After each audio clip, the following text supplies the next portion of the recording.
चलिए आज मैं आपको फिर से कॉनकेव मिरर के द्वारा इमेज बनाने के लिए ही सिखाऊंगा। इसमें 6 अलग अलग पोजीशन पे ऑब्जेक्ट को रखा जाता है और फिर इमेज 6 अलग अलग पोजीशन पे ऑब्टेंड किया जाता है, जिसमें से मैं आपको 3 पोजीशन तो बता ही चुका हूँ, 3 बचा है, वो तीनों भी मैं अभी आपको बता दूंगा। तो चलिए सबसे पहले आप चौथा नंबर 3 बता दिया हूँ। चौथा नंबर क्या है?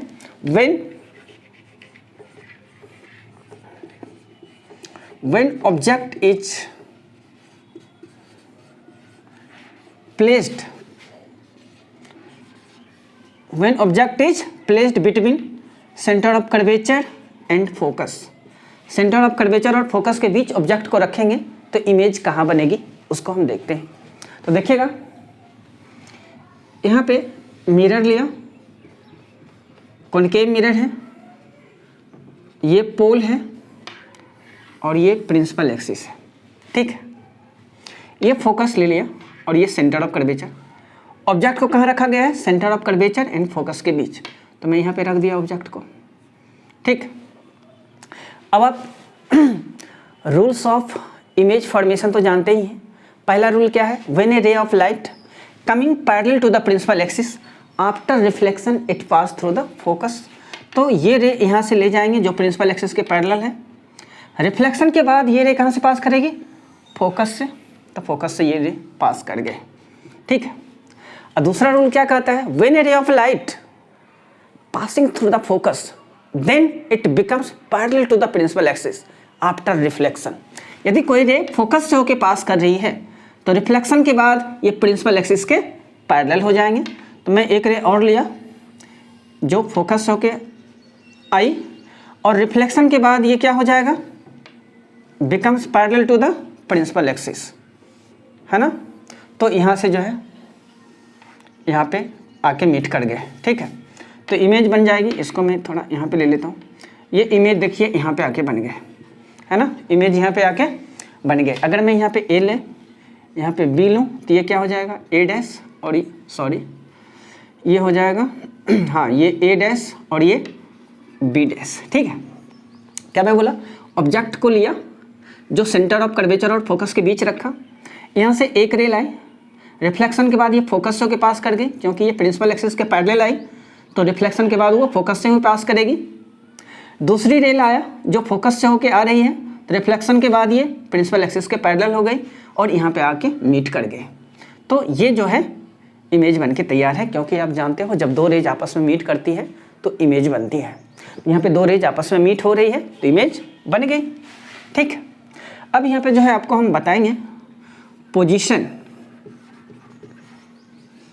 And nature, position and nature of image.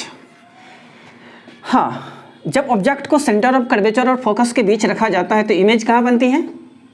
Infinity और सेंटर ऑफ कर्वेचर के बीच। Image formed between infinity and centre of curvature के बीच। इन्फिनिटी और सेंटर ऑफ कर्वेचर के बीच इमेज बन रही है, ठीक है। नंबर 2 में, अच्छा ये दोनों रेज जो है आपस में मीट कर रही है, एक्चुअल में या वर्चुअल में? एक्चुअल में मीट हो रही है, इसलिए यहाँ पे एक्चुअल इमेज बनेगी, यानी कि रियल इमेज बनेगी।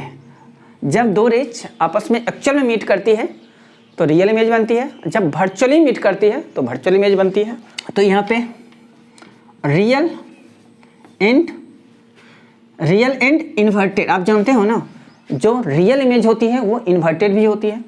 तो रियल एंड इन्वर्टेड इमेज बन के तैयार हो गए, ठीक है। अच्छा नंबर 3 में साइज ऑफ इमेज देखिए। तो अरे जब मैं ऑब्जेक्ट को सेंटर ऑफ कर्वेचर से इधर रखता था इन्फिनिटी की ओर, तो इमेज छोटी बनती थी। जैसे ही ऑब्जेक्ट को सेंटर ऑफ कर्वेचर पे लाया तो इमेज वहीं पे बन गई और सेम साइज की बनी।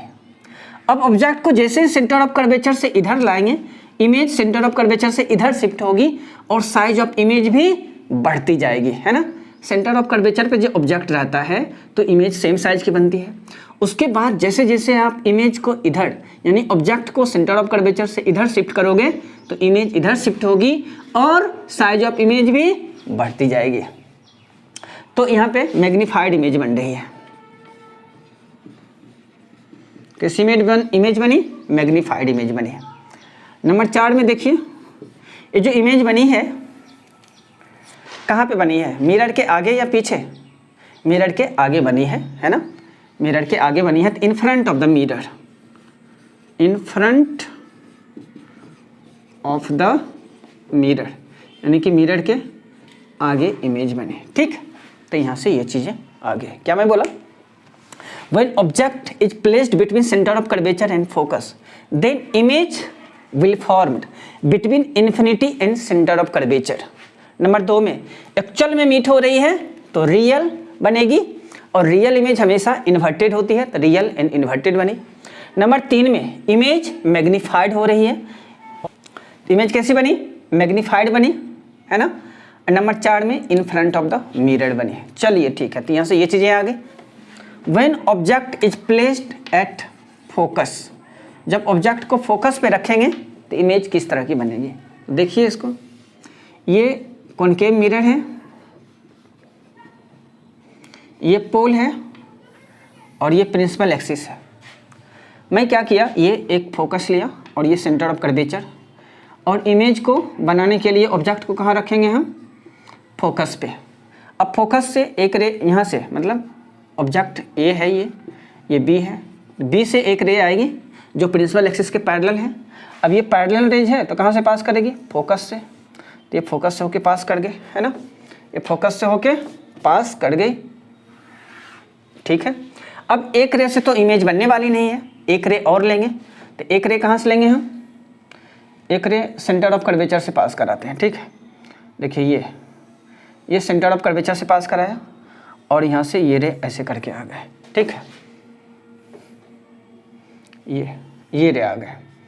अब देखिए ये जो रे है ना, ये रूल आप जानते हैं ना जी, when a ray of light passing through the centre of curvature then it return back along the same path after reflection. यदि कोई ray of light centre of curvature से होकर पास कर रही है तो रिफ्लेक्शन के बाद उसी पाथ पे क्या होगी? रिटर्न हो जाएगी। तो वही मैं किया यहाँ पे, सेंटर ऑफ कर्वेचर से रे गई और रिफ्लेक्शन के बाद फिर से उसी पाथ पे रिटर्न हो गई। लेकिन यहाँ पे हो क्या रहा है कि दोनों रेज आपस में पैरेलल है, दोनों रेज आपस में पैरेलल है। तो पैरेलल रेज कभी मीट करती है क्या? नहीं करती है। लेकिन हाँ, मैथ कहती है two parallel rays meet at infinity, दो पैरेलल रेज इन्फिनिटी पे जाके मीट कर जाती है। तो ये भी इन्फिनिटी पे जाके मीट कर जाएगी। नहीं समझे बात? अच्छा देखिए, जैसे मैं कहूँगा एक पॉइंट यहाँ पे है, एक पॉइंट यहाँ पे है। अभी हम इस पॉइंट के क्लोज हैं तो मुझे ऐसा लग रहा है कि ये पॉइंट अलग अलग है ना, इन दोनों पॉइंट के बीच कुछ ना कुछ डिस्टेंस है। लेकिन हम जैसे यहाँ से दूर बढ़ेंगे, दूर बढ़ते जाएंगे, मुझे लगेगा ये दोनों पॉइंट क्लोज होते जा रहा है। और जैसे ही 1 किलोमीटर के आसपास या 500 मीटर जाएंगे लगेगा ये दोनों पॉइंट एक ही पॉइंट पे है, मतलब मीट कर गई ना। तो ठीक उसी प्रकार यहाँ भी होता है, जब हम इसके क्लोज हैं तो लग रहा है ये अलग अलग है, लेकिन जब हम इससे दूर चले जाएंगे तो क्या होगा, या फिर रे ही दूर चली जाएगी तो मुझे लगेगा ये जाके मीट कर रही है। इसलिए हम बोल देते हैं, या फिर मैथ कहती है कि दो पैरेलल रेज इन्फिनिटी पे जाके मीट कर जाती है। तो ये इन्फिनिटी पे जाके मीट करेगी। अब इसके लिए हम क्या करेंगे, position and nature. Position nature क्या होगा इमेज का भाई? अच्छा देखो, फोकस पे ऑब्जेक्ट को रखा गया है तो इमेज कहाँ बनी? इन्फिनिटी पे। मैं क्या बोला? इन्फिनिटी पे जाके मीट करेगी तो इन्फिनिटी पे इमेज बनेगी। इमेज फॉर्म्ड एट इन्फिनिटी, कहाँ बनेगी? इन्फिनिटी पे। ये इन्फिनिटी का सिंबल है। नंबर 2 में ये एक्चुअल में मीट कर रही है इन्फिनिटी पे जाके, रेज एक्चुअल में मीट हो रही है इन्फिनिटी पे, इसलिए कैसी इमेज बनेगी? रियल। रियल, और रियल इमेज हमेशा इन्वर्टेड होती है, इसलिए यहाँ भी क्या होगी? Real and inverted. Real and inverted. Number 3 में अच्छा देखिए, तो ये इमेज जो है हाईली मैग्नीफाइड बनने वाली है इन्फिनिटी पे। जब ऑब्जेक्ट को हम फोकस पे रखते हैं तो इमेज कैसी बनती है? Highly magnified. Highly magnified, highly magnified image बनेगी। नंबर 4 में इमेज किधर बन रही है? मिरर के आगे या पीछे? मिरर के आगे बन रही है, यानी इन फ्रंट ऑफ द मिरर। यानी कि मिरर के आगे बन रही है। क्या मैं बोला? When object is placed at focus then image will form at infinity, real, inverted, highly magnified in front of the mirror. इसको नोट करिएगा। नोट कर लिए क्या? चलिए, या स्क्रीनशॉट लेना है स्क्रीनशॉट लीजिए। मैं अब आपको लास्ट, अरे ये 5वां नंबर था, अब मैं नंबर देने भूल जाता हूँ, 5वां नंबर था। अब हम आपको लास्ट पोजीशन बताएंगे। ऑब्जेक्ट को जब हम फोकस और पोल के बीच रखेंगे तब देखेंगे इमेज किस तरह की बन रही है। इसको नोट करिएगा। हो गया? चलिए, ये लिया कॉनकेव मिरर, ये पोल है, ये प्रिंसिपल एक्सिस है, ये फोकस, और फिर ये सेंटर ऑफ कर्वेचर। इतना बड़ा लेंथ, इतना बड़ा, ये सेंटर ऑफ, थोड़ा और सटा के ही लेते हैं, ड्रॉ करने में अच्छा रहेगा। ये देखिए, ये सी लिया, ठीक है। ऑब्जेक्ट को रखा गया कहाँ पे? ऑब्जेक्ट को रखा गया है फोकस और पोल के बीच, है ना। अच्छा, तो एक रे तो पैरेलल आएगी प्रिंसिपल एक्सिस के, है ना। अगर ये ए है, ये बी है, बी से एक रे आएगी जो प्रिंसिपल एक्सिस के पैरेलल है। अब रिफ्लेक्शन के बाद कहाँ से पास करेगी ये रे? फोकस से। अब जानते हैं ना, when a ray of light coming parallel to the principal axis after reflection it pass through the focus. अगर ये प्रिंसिपल एक्सिस के पैरेलल आ रही है तो रिफ्लेक्शन के बाद फोकस से होकर पास करेगी। अभी तो ये सिंगल रे आई है, अभी इमेज थोड़ी ना बनी है। इमेज बनाने के लिए एक रे और चाहिए मुझे। 2 रे जब आपस में मीट करती है तब जाके इमेज बनती है, ठीक है। तो एक रे हम कहाँ से पास कराएंगे बाबू? सेंटर ऑफ कर्वेचर से, है ना, ये रे। अच्छा, ये रे जब यहाँ आएगी तो रिफ्लेक्शन के बाद फिर से उसी पाथ पे रिटर्न हो जाएगी, क्योंकि आप जानते हो ना, when a ray of light passing through the center of curvature then it return back along the same path after reflection। यदि कोई ray of light centre of curvature से होके जा रही है तो मिरर से टकराने के बाद फिर से उसी पाथ पे रिटर्न हो जाएगी। ये थर्ड रूल था इमेज बनाने का। क्या मैं बोला था? जब कोई ray of light centre of curvature से होके आएगी तो मिरर से रिफ्लेक्शन के बाद फिर से उसी पाथ पे रिटर्न हो जाएगी। तो वही सेंटर ऑफ कर्वेचर से गई, फिर से उसी पाथ पे रिटर्न हो गई। लेकिन अब ये रे जो है दोनों कहीं पे मीट करने वाली है क्या? ये तो ऐसे जा रही, ऐसे करके, ऐसे। ये तो जैसे जैसे दूर जाएगी वैसे वैसे, और ये दोनों रे हटती जाएगी, मतलब कहीं मीट करने वाली नहीं है। इधर तो कहीं मीट करेगी ही नहीं। अच्छा, तो मतलब एक्चुअल में ये रे कभी नहीं मीट करेगी। लेकिन हम हाँ इसको पीछे की ओर थोड़ा प्रोड्यूस करते हैं ना, तो ये दोनों रेज आपस में यहाँ आके मीट कर जाती है, अपीयर टू मीट होती है। मतलब जब वर्चुअली इसको पीछे की ओर प्रोड्यूस करते हैं तो ये मिरर के पीछे आके मीट कर जाती है। मीट मतलब अपीयर टू मीट होती है, मीट एक्चुअल में थोड़ी ना करती है। वर्चुअली जब हम इसको बढ़ाते हैं ना पीछे की ओर, एक्चुअल में तो इधर मीट करती, इधर रे जा रही है, ये तो कहीं मीट करेगी ही नहीं, क्योंकि ये ऐसे जा रही है। जैसे जैसे दूर जाएगी रे उतना और हटती जाएगी। लेकिन जब हम इन दोनों रे को पीछे की ओर बढ़ाते हैं तो ये पीछे जाके यहाँ पे अपीयर टू मीट हो जाती है। मतलब इमेज यहाँ पे बनेगी, समझ गए? कहाँ बनेगी इमेज? मिरर के पीछे बनेगी, और ये हो जाएगा ए डैश और ये हो जाएगा बी डैश। अब आप यहाँ पे देखेंगे पोजीशन एंड नेचर। अच्छा, पोजीशन एंड नेचर में देखें तो मिरर इमेज कहाँ बना रही है? मिरर के पीछे। इस मिरर के द्वारा अभी जो सबसे लास्ट पोजीशन है, जब हम ऑब्जेक्ट को फोकस और पोल के बीच रखते हैं तो इमेज कहाँ बनती है? मिरर के पीछे।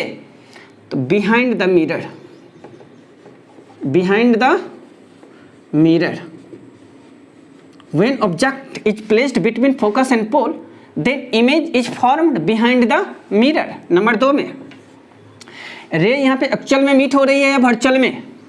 एक्चुअल में रे जब मीट करती है तो रियल इमेज बनती है, जब वर्चुअल में मीट करती है तो वर्चुअल इमेज बनती है।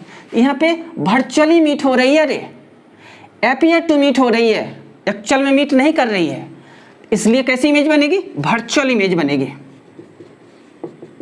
वर्चुअल। और एक चीज और याद रखना है, वर्चुअल इमेज जो भी होती है वो हमेशा इरेक्ट होती है, सीधी होती है। देखो ना, ऑब्जेक्ट इधर है ना ऊपर की ओर, इमेज भी इधर ही बनी है, ए बी, यहाँ भी ए डैश बी डैश, मतलब इरेक्ट इमेज बनी है, सीधी बनी है। और हमेशा याद रखिएगा जो इमेज वर्चुअल होती है वो हमेशा इरेक्ट होती है, हमेशा इरेक्ट होती है, यानी कि वर्चुअल और इरेक्ट इमेज बन रही है। नंबर 3 में इमेज बड़ी बन रही है ना, ऑब्जेक्ट की साइज छोटी है, इमेज तो इतनी बड़ी बन गई, मतलब इनलार्ज इमेज बन रही है। इमेज कैसी बन रही है? इनलार्ज्ड। ऑब्जेक्ट की साइज से इमेज बड़ी बन रही है, तो लिखेगा यहाँ पे मैग्नीफाइड, लिखिए मैग्नीफाइड इमेज बन रही है। तो यहाँ पे मैं क्या देखा, जब मैं ऑब्जेक्ट को फोकस और पोल के बीच रखा, है ना, जब हम ऑब्जेक्ट को फोकस और पोल के बीच रखते हैं तो इमेज क्या बनती है? मिरर के पीछे बनती है। कैसी बनती है? वर्चुअल बनती है। और ये जो इमेज बनी है ना, ऑब्जेक्ट की साइज से बड़ी है, इसलिए इसको मैं मैग्नीफाइड इमेज बोल दिया। ठीक है, यहाँ से आपका इच्छाओं पोजीशन जो था कंप्लीट हो गया, मेरे ख्याल से क्लियर हो ही गया होगा। तो इसको आप नोट करिए, है ना, नोट हो गया।